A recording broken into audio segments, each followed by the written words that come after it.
उन्होंने पाप किया किसी मनुष्य ने, वे 84 या योनियों में भटक रहे हैं। ठीक है। तो फिर हम उनकी पूजा क्यों कर रहे हैं? क्योंकि वे तो शेर बन गए या कुत्ता बन गए, बिल्ली बन गए। और हम उनकी पूजा ना करें तो हमें आके सपने में मारते हैं या फिर डांटते हैं, हमारे काम बिगाड़ते हैं। वे तो शेर बन गए, फिर कौन? तो जो पाप करके मरे हैं उनके लिए आप लोगों को अस्सलाम वालेकुम दोस्तों, मैं हूं शारिफ खान। आज की आप वीडियो में देखने वाले हैं एक हिंदू पंडित अनिरुद्ध आचार्य, दूसरे इस्लाम धर्म के जानकार डॉक्टर जाकिर नायक की एक ही सवाल पर बहस। एक हिंदू लड़के ने मजमे में से खड़े होकर के अनिरुद्ध आचार्य से पूछा कि पंडित जी आप ये बताइए, आप ये बोलते हो कि इंसान मरने के बाद दोबारा जन्म लेता है और अगर कोई हमारा पूर्वज मर गया है उसके लिए हम यहाँ पिंडदान करेंगे, उसकी यहाँ पूजा अर्चना करेंगे, भगवानों की आरती उतारेंगे तो उसको वहाँ पर जो है उसका सवाब मिलेगा, पुण्य मिलेगा और वो मुक्त हो जाएगा। तो अब आप मुझे ये बताइए कि जब आप ये बोलते हैं क्या हमारा मरने के बाद में पुनर्जन्म होता है, अगर बुरे कर्म करते हैं तो शेर, बकरी, कुत्ता, बंदर कुछ भी बन जाते हैं, तो जब हम दूसरे जन्म में शेर, बकरी, कुत्ता, बंदर बन के आ गए तब हम उसके लिए कितनी पूजा करें, कितनी कुछ भी करें, उसको सवाब कैसे पहुंच जाएगा जब वो ऑलरेडी धरती पे दोबारा आ चुका है? तो इस पर पंडित अनिरुद्ध आचार्य का जवाब सुनिए और इस्लाम धर्म के जानकार डॉक्टर जाकिर नायक साहब का इस पर जवाब सुनिए। माशाल्लाह डॉक्टर जाकिर नायक साहब का जवाब आपके दिमाग में आएगा। तो चलिए शुरू करते हैं वीडियो। पहले पंडित अनिरुद्ध आचार्य का ये सुन लीजिए, किस तरह से बोल रहे हैं कि 100 ग्राम पुण्य में इंसानी शरीर मिलता है, 5 किलो पाप में यानी गुनाहों में नर्क लोक मिलता है। ऐसा अजीब अजीब बातें कर रहे हैं। तो चलिए देखते हैं वीडियो और उसके बाद बात करते हैं। उन्होंने पाप किया किसी मनुष्य ने, वे 84 या योनियों में भटक रहे हैं। ठीक है। तो फिर हम उनकी पूजा क्यों कर रहे हैं? क्योंकि वे तो शेर बन गए या कुत्ता बन गए, बिल्ली बन गए। और हम उनकी पूजा ना करें तो हमें आके सपने में मारते हैं या फिर डांटते हैं, हमारे काम बिगाड़ते हैं।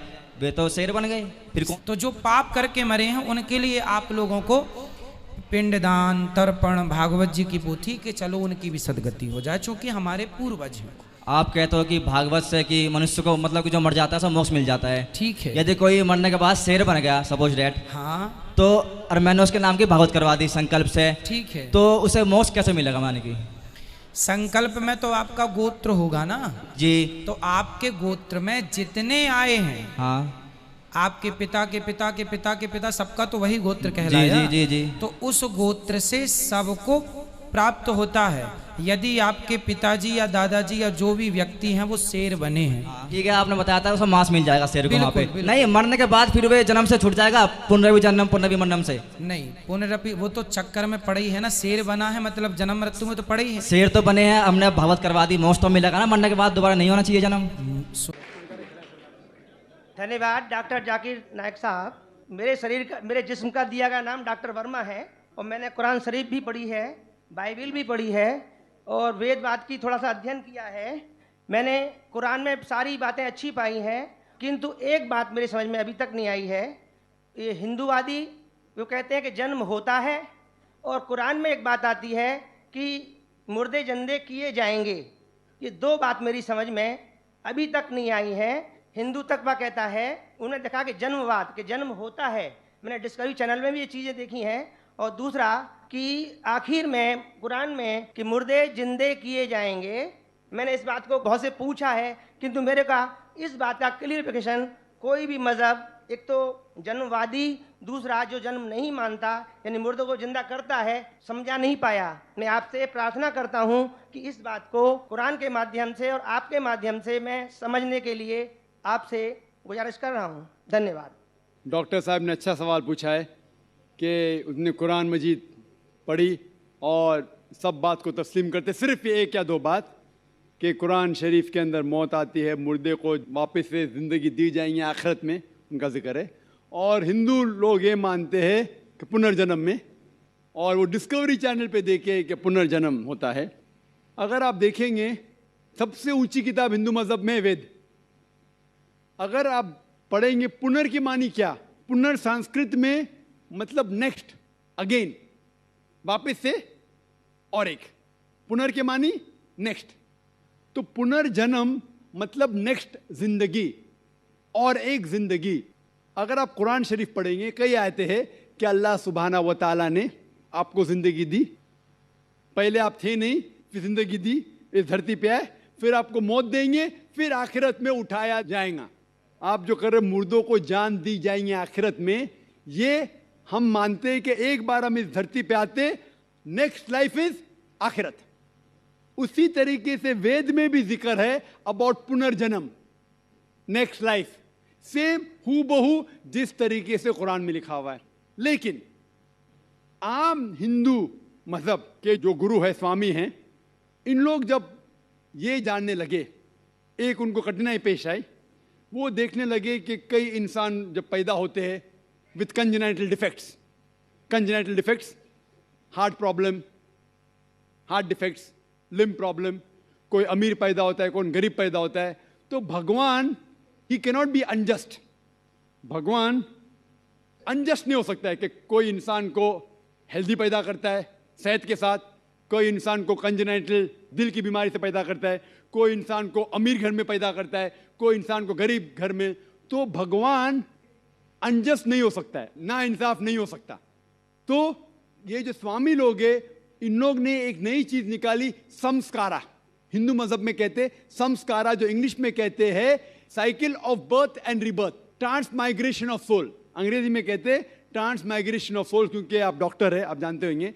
ट्रांसमाइग्रेशन ऑफ सोल अंग्रेजी में कहते, संस्कृत में कहते संस्कारा, birth death, birth death, birth death.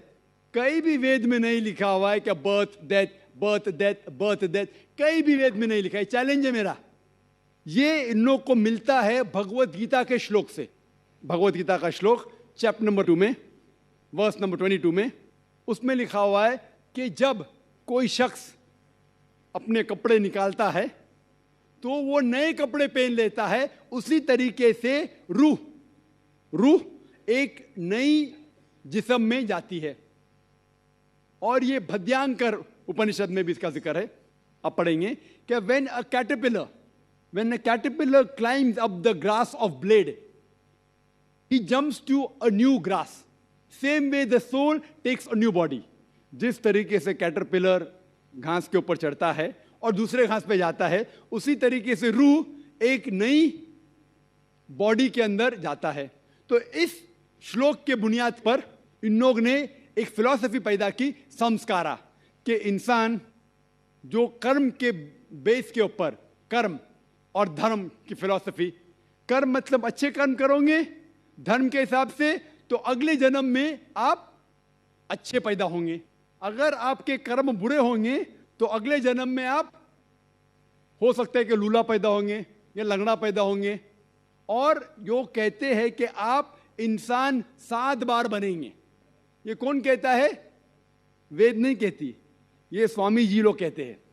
कोई वेद में कहीं लिखा नहीं है, क्योंकि उनको ये नहीं कह सकते थे कि इंसान क्यों गरीब पैदा होता है, क्यों अपाहिज पैदा होता है। उनकी सोच कम थी, इसीलिए नई फिलॉसफी लेके आए, ट्रांसमाइग्रेशन ऑफ सोल।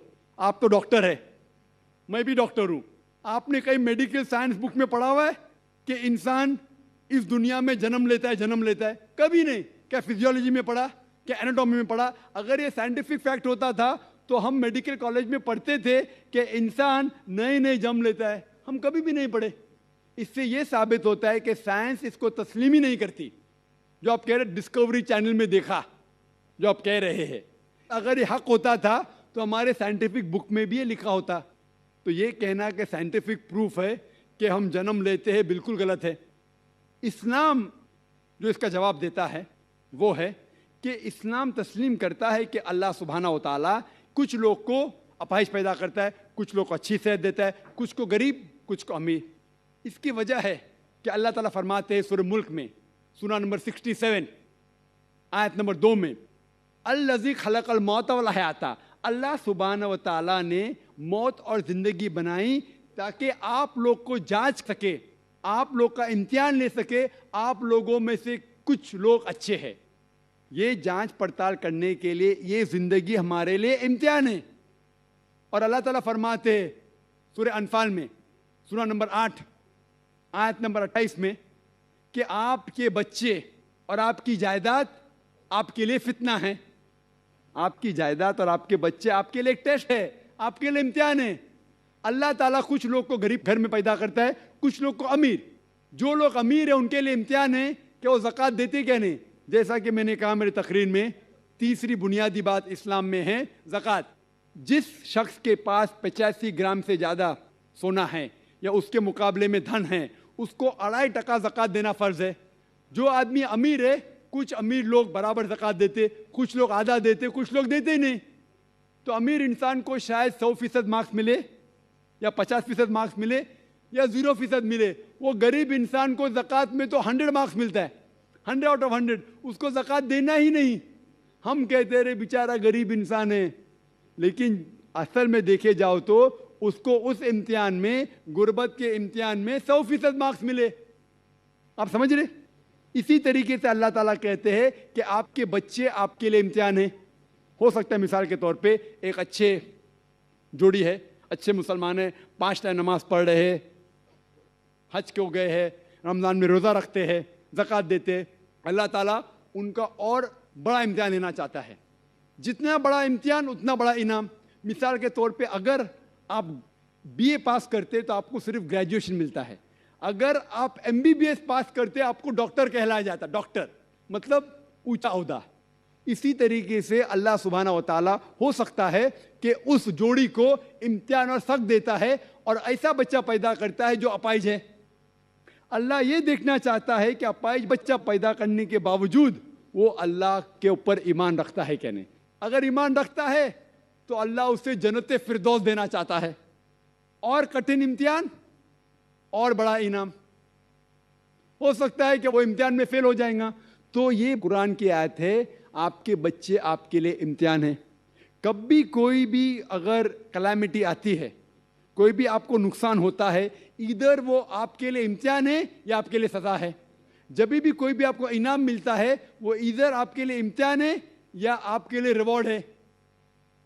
तो इसी तरीके से क्योंकि हिंदू मज़हब के जो स्वामी हैं वो इसको नहीं समझ सके, इसीलिए एक नई फिलॉसफी संस्कारा लेके आए जो बिल्कुल वेद में नहीं लिखी है। तो उम्मीद करता हूं दोस्तों आपको ये वीडियो पसंद आई होगी। अगर ये वीडियो पसंद आई हो तो मेरे चैनल को सब्सक्राइब करके बेल आइकन पर ऑल का बटन सेलेक्ट कर लेना। इंशाअल्लाह ताला इसी तरह की और भी मज़ेदार वीडियो लेकर के आता रहूँगा। और दोस्तों जाते जाते आप लोगों से कहना चाहता हूँ, मैंने जिस भाई के लिए आप लोगों से मदद मांगी थी पेटीएम फ़ोनपे के थ्रू, काफ़ी लोगों ने बढ़ चढ़ करके हिस्सा लिया और काफ़ी पैसे उसके लिए आ चुके हैं। कल मैंने वीडियो डाली थी, आज और यानी कि नेक्स्ट डे, अगला जो दिन आने वाला है, 3 दिन में जितना भी बजट इकट्ठा होता है उस भाई तक पहुंचा दूंगा। और बहुत बहुत शुक्रिया आप सब लोगों का भी। और अल्लाह हम सबको इसी तरह दीन का काम करने की तौफीक अता फरमाए। बाकी वीडियो अच्छी लगी हो तो चैनल को सब्सक्राइब कर लेना। और वही पुरानी रिक्वेस्ट है मेरी कि मेरी वीडियो को अपने व्हाट्सएप के अंदर किन्हीं 2 से 3 लोगों को शेयर कर दे। तो माशाल्लाह डॉक्टर जाकिर नायक साहब का पुनर्जन्म पर बयान देखा आपने और पंडित अनिरुद्ध आचार्य का देखा। जो कुछ भी समझ में आया हो कमेंट में बताया ज़रूर करें। मैं हर एक की कमेंट पढ़ता हूं और उसको लाइक भी करता हूं, तो कमेंट ज़रूर करें। इंशाल्लाह आपका भाई फिर से मुलाकात करेगा आपसे। तब तक के लिए खुदा हाफिज़।